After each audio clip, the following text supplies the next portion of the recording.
What's up, YouTube world? It's your boy J Dub, the number one comment on YouTube, and I'm back with another review. Today, I will be reviewing Ready to Love Miami. This is season 7, episode 3. I'm a Smoocher is what the episode is called, and I'm really grown tired of they being lazy and just giving these titles. They just throw anything. Anybody say a one-liner, that's the name of the episode. But before I get started, those who are new to my channel, I do reviews of reality shows. I may not hit every single scene in the episode, but I try to pick out the most important details and maybe pick out a detail or two that you haven't seen. And as I told you, I am YouTube's number one commenter. And with this channel, it's all about the comments, because the motto of this channel is say what you say. So I need you to say anything you feeling. I mean, I don't care what it is. I won't even give examples like I normally do, but I just need you to say it. And in 2023, I do need you to hit that like button so we can push me back into the algorithm so I can get, so the material can really get out, out there in the YouTube world. But let's go ahead and start because this one was a little difficult for me because this was like a filler episode. It really didn't give much, but I do it for the people. A shout out to Apple Charm. She reminded me like, hey, are we going to get a Ready to Love? I say, hey, I got to do it. Because really, I probably was going to skip it because I just wasn't feeling it. But let's do it anyway. I do it for y'all.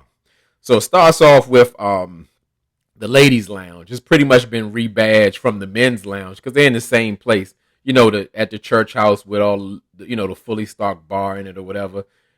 Ready to Love has been known to have a light budget, or playing out cheap. They put the people in little mini Land Rovers or whatever. So Tommy tells the ladies that they have a new assignment, and the assignment is you have to invite a man out, and you have to pretty much get to know him and be vulnerable yourself or whatever. So really wasn't much there, just, giving assignments. The ladies are ready. The first date was Mercedes. She invited, she's doing a double date with Mark Anthony, Blake, and Sue Ann. And I'm like, why? I'm like Mark Anthony, who wants to be doing some type of workout date, jumping on some boots with kangaroo, whatever. I don't know what it was, Kangoo or something, whatever it's called. And yeah, that's not appealing because you're really not spending time connecting. I'm thinking that's like later down the line when you've already talked and connected, but okay, we're going to go with it because they usually always have a workout date on each show. So Mercedes pretty much, she always has had eyes since Mark Anthony walked in, as a extra person. And, Mark Anthony, he's supposed to be like the young suave guy, but he still do the creepy hug you from the behind type situations. Ladies, if an unfamiliar man does that, he's just trying to get a feel. Some ladies like that, some don't. But we're going to keep going. So I think I would say that by the looks of it, Mercedes and Mark Anthony were kind of vibing and doing a little flirting back and forth. And I believe that Mercedes wanted to smooch Mark Anthony but he was giving I'm staring at you, but he wasn't doing that. And she was like, oh, you going to get in trouble. You keep looking at me like that. But he didn't pick up on it. He should have went in for it.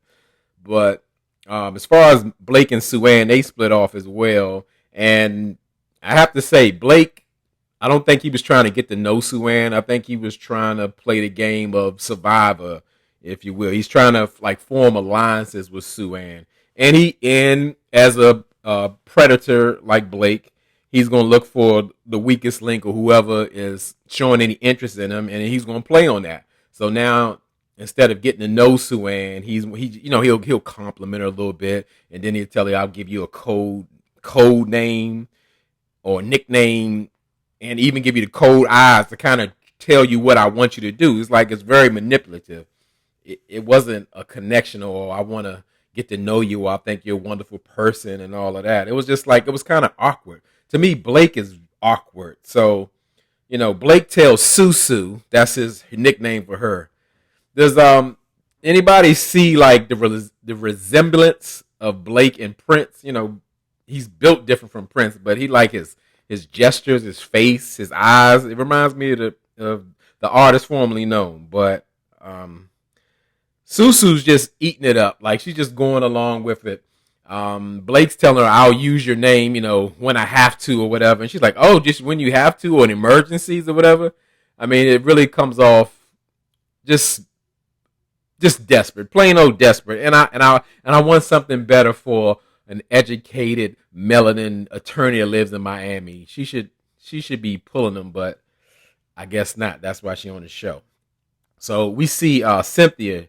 She doesn't go on a double date. She invited Dre out to a normal, I guess, get to know you, spend some time, sipping paint type of date or whatever. And is it me? Am I seeing like a trend where men are like wearing like pajama tops for their clothing? Because I saw in Dre in the confessional, he had one on, and then DeMario had one on. I know it's Miami. Maybe it's a silk thing or whatever. I guess I don't live in Miami. It looked like pajamas to me. It don't look like a shirt. But anyway, let's go. Dre tells Cynthia that he wants a womanly woman. And Cynthia translate that as like a softer woman. Because to me, like, Dre don't really ever be talking about nothing. But, Cynthia, she likes him. So, and my review is late, so this would be a great thing. I've heard a couple of them, but I try not to watch them until I do mine.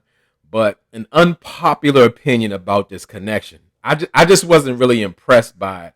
Like, people was like, oh, Cynthia got so vulnerable with Andre, and he held her nice and tightly. He gave her a safe space to express herself, and I don't see it like that. I mean, it was like those dates or what I suggest were like mostly women shouldn't really tell men what they want, because it turned into like a reciprocal thing, a back and forth kind of thing. Like when you tell a person what they want to hear. So like Cynthia go and say, well, you think I know you want a womanly woman, but what about a strong woman with a blue shirt on and no sleeves that you can just like, you look past her armor and her shield and just, be there for her or whatever. And Dre's like, yeah, that's what I really want. I want a woman with a shield and a blue shirt with the cut off sleeves. And, that's what I was looking for. I'm glad you mentioned that. And then it did the same thing with like Andre. He was just talking, more so wanting his womanly woman, but at the same time, I got a vibe of more of trauma bonding more so than a connection, because at one point, Cynthia just broke down and started crying, and it was like, oh, that's people were like, oh, that's such a vulnerable moment. I'm like, to me, that looks like unhealed pain and two people telling each other what they want to hear, not so much that they were so deeply connected or what have you. I just didn't see it. I wasn't a fan of it. It didn't move me. I didn't think it was so deep. But I still like Cynthia. But anyway, let's go. Let's keep going. But here comes the best part, probably the whole show, and the best date. We see Corvea. She invites Freaky Fabrice on a bike date. And not that the date was so amazing or anything like that. It was just like Fabrice did what he came to do. He totally exposed Corvea. And I mean, I'm like, for all the women who's like, because there's a big campaign, like, you hear it on the panels and everything. Corvea isn't a gold digger. I mean, she's a strong woman who knows what she wants. She wants to date a man on her level. Who does nice things for himself and especially for her. Corvea tells Freaky Fabrice, like, you know what? I told them I wanted a man who built a business and then sold it. Like, is that an attribute, like, when you're looking for someone ready to fall in love? And Fabrice said, well, pretty much, But no, Corvea tried to end it with saying, well, it's really not about the money part, the monetary thing. Fabrice was like, it kind of is or whatever. So I'm like, yes, get her, expose her. And then he like shut her down. And he was saying like, hey, I ain't here to play no games or whatever. If that's what you want, you ain't got to apologize for that. Look at you. If I was you, I would be the same way. Because that's what it comes off as, transactional. What? I'm a woman of a certain stature, and to be in my presence, you got to give me presents. Hey, it comes off escortage kind of situation, and that's what it was. And I like that Fabrice, an older man, a much, much older man, exposed her like, I've seen this before.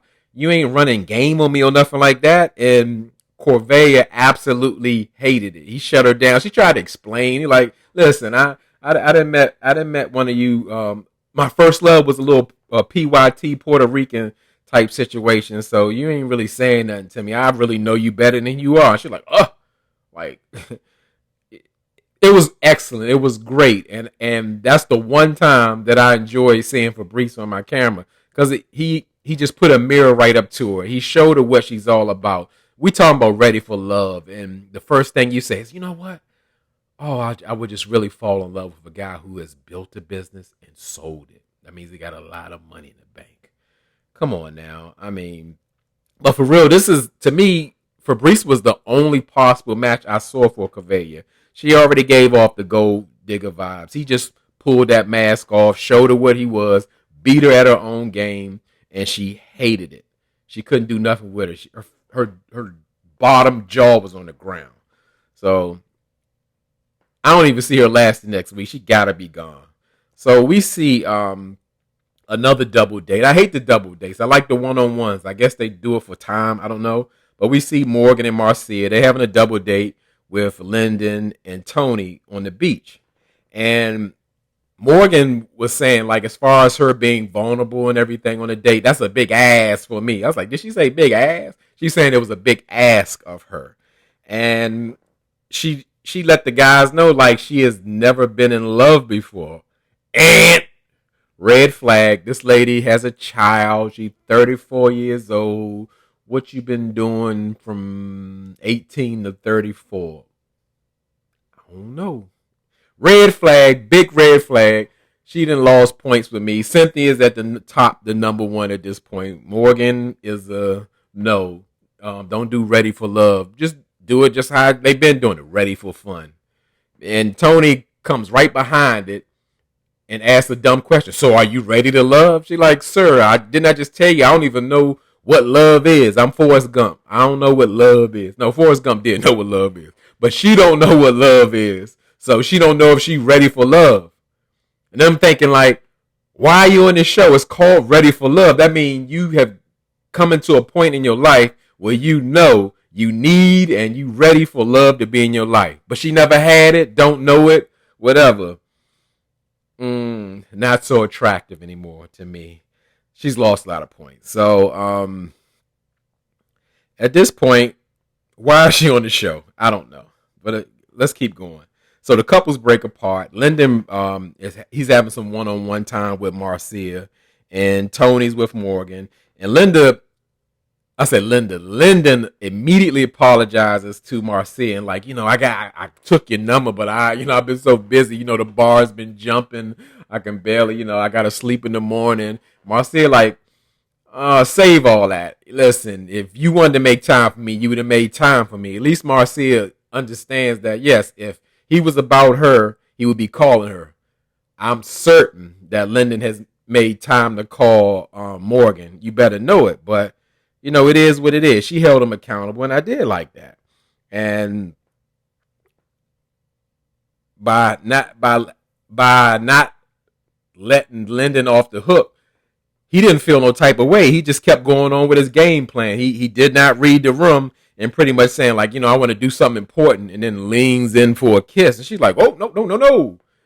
And like, no, that ain't what I asked for. And he handled the rejection well, but it's the same thing. He's really not listening to her. He's really not interested in her. He's just trying to, he said, yeah, I'm a big smoocher. I'm known to just get right in there. So you're not trying to get to know this lady, trying to connect with her, but you want to smooch. Like, is he 14 years old or what? I don't get it, but I do get it. It shows why a lot of these people are on the show. So let's go to Morgan. She's talking with her date to smooth Tony from up top. That, I guess, referring to Tony coming from New York. And New Yorkers are known to be city slickers, and he's charming her as usual, telling about, I've been so interested in you, you so beautiful and all that. And Morgan she has never been in love, but she got common sense. She's suspicious, thinking like, is Tony just being smooth with me, or is he like that with everybody else? And I'm glad that she sees that. But again, she's on this show. I'm sure she'll fall for it. She's never been in love. It probably feel like love. So, we see like in next episode where, God fearing, prayful Tony gets into a thing with he gets into something with Lyndon, exposing that he's been kissing Morgan 4, 5, 6 times. And what grown man of 40 plus is going to use, I guess his smooches against to try to get back at another man and expose her? Like, it shows what type of low character up top Tony is from. It's something. So let's go on to the let's go on to the next date. Who's the next date? We got Jeffrey. Jeffrey, she's on a date with the 6-foot Furby. Everybody know who that is. That's DeMario. And they going to ride horseback. They're horseback riding date.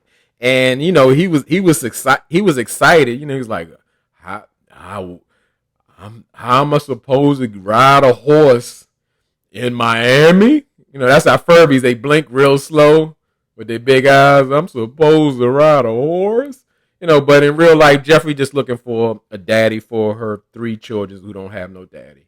And DeMario's all up for it. He's saying that because that's the first thing come out of Jeffrey's mouth. Like, how do you feel about with a woman with kids and stuff like that? Because that's important. Because, I'm sure they didn't play Ready for Fun on her at least 3 times, as we can see. And DeMario was like, well, yeah, this shows me you know how to do money management, and you can you good time management. You're just a good manager, so I'm open to it, and I can help you with your kids. I was like, she got a good one right there. I'm telling you, boy. So pretty much that's the one for Jeffrey, and she gonna be all in no matter what. So going to the next date, we see big baby head Jonice. She's taking Lyndon out on a wine tasting date. And I'm thinking, why? Like, didn't we just see a date with Lyndon? It's like several people that we haven't seen. We didn't see Blue. We didn't see, I think it's another dude named, it's somebody. I don't know. I forget him. So much because they keep showing the same people. Blake, Tony, and Lyndon. So, like, why? Okay, but Joni's taking them out to wine tasting, and it absolutely served up nothing at all. They have zero connection. It was like 2 platonic friends talking in a place they just met up at and was chit-chatting. So it's absolutely a no. There's nothing there. Let's just go on to the ladies / men's lounge. And they're deliberating about, like all the guys, they pretty much said that, yeah, they enjoyed the dates or whatever. And the bottom 2 people, of course, are Fabrice and Blake. We skipping all the dates because ain't nothing really there. Just everything I told you, that's what they told Tommy. The ladies don't like that Fabrice is always talking the sex talk, and Blake is at Morgan's bottom or whatever. She's just saying like she not feeling him. She don't feel his energy or nothing like that. And it was funny, and it's funny that like every woman that mentioned a guy that they don't like, the lady that like him always making a face like how she gonna say that? Like Morgan was frowned up about up top Tony. Well, nobody was really frowned up about Fabrice. And when somebody mentioned DeMario, Jeffrey frowning up, that's her 4th baby daddy on the way. So she got a problem with that. But Jeffrey is just saying she got a bombshell about Blake. She said that Blake is like harassing her, asking her where she going, when she gonna get done, and she is the lady for him and all of that. And the ladies are like, whoa, what? He tired of playing the games. He already decided that Jeffrey is the one. Since she don't want no more kids, he don't want no more kids, that's his woman. So it's something bad going on. But we go on to the eliminates when Marcia is taking Fabrice about, and she tells him about like all his sex talk and all that going on. And immediately Fabrice got defensive. He was like, the ladies talk. They're talking about the sex talk. I can't believe this. This shows a lack of maturity, and that if they just talking about like they don't believe sex is important, they're just delusional. And in France we just have lots of sex on the table, sex in public everywhere, sex. And then pretty much saying how hypocritical the ladies are. I mean, I'm like, this man went on a whole campaign to say that he has every right to throw sex in your face to make you uncomfortable, to have that shock value, to kind of shock you, and then say what he want to you, to desensitize you. So long and short, we know Fabrice is gone. So Suanne, she invites Blake to the lemon date. He don't know. He got a feeling that something is going on. It ain't just a regular date or need to spend some time. And Suanne gets right to it. She tells Blake that the women think that he's like really combative, which I've always said, arrogant, pompous, all of that. And pretty much Suanne breaks the women's lounge code. You're not supposed to talk what goes inside of the ladies' lounge or the men's lounge. She told Blake that, hey, look, we were really surprised. Jeffrey put it out there like saying, you already picked her. You tired of dealing with us? And like, is that true? He's like, no, I'm really surprised that happened. Or, somebody lying. And my guess is Blake is lying like crazy. And I'm thinking, and then she added that Jeffrey said that he was very controlling, like he controlling something going on. And Blake was like, I was kind of worried that would come up. He just told on himself. He's worried about his controlling nature would be coming up already. They 2 weeks into the thing or whatever. It might be a couple of days. Who knows how it shoots out or whatever. And I'm like, y'all ladies like him? Y'all been advocating for Blake like crazy. He's not a good guy, but hey, like the women on the show and like a whole lot of women out there dealing with people just for their looks, you're going to get what you get. So good luck, ladies. Anyway, I can tell you, I don't for 1 minute, I do not believe Blake is telling the truth. He's just saying like he's just so shocking to him, and it's just such news that like Jeffrey would reveal that, and he's gonna have something to say about it, and he's gonna step to Jeffrey about it. And like I wonder, how can you step to her when you told her that, and what can you say? He's probably gonna say, oh well, I didn't expect you to share that or whatever. But again, somebody's lying. And pretty much that was the end of the episode. It wasn't a to be continued. And get down in the comments. Tell me what you think. I definitely missed something. I did my best to get through it. Because like I said, it really wasn't much there. And people are really starting to get exposed very early. So as I tell y'all could be anywhere in this YouTube world. But you're here with me. I really appreciate it and I really mean it.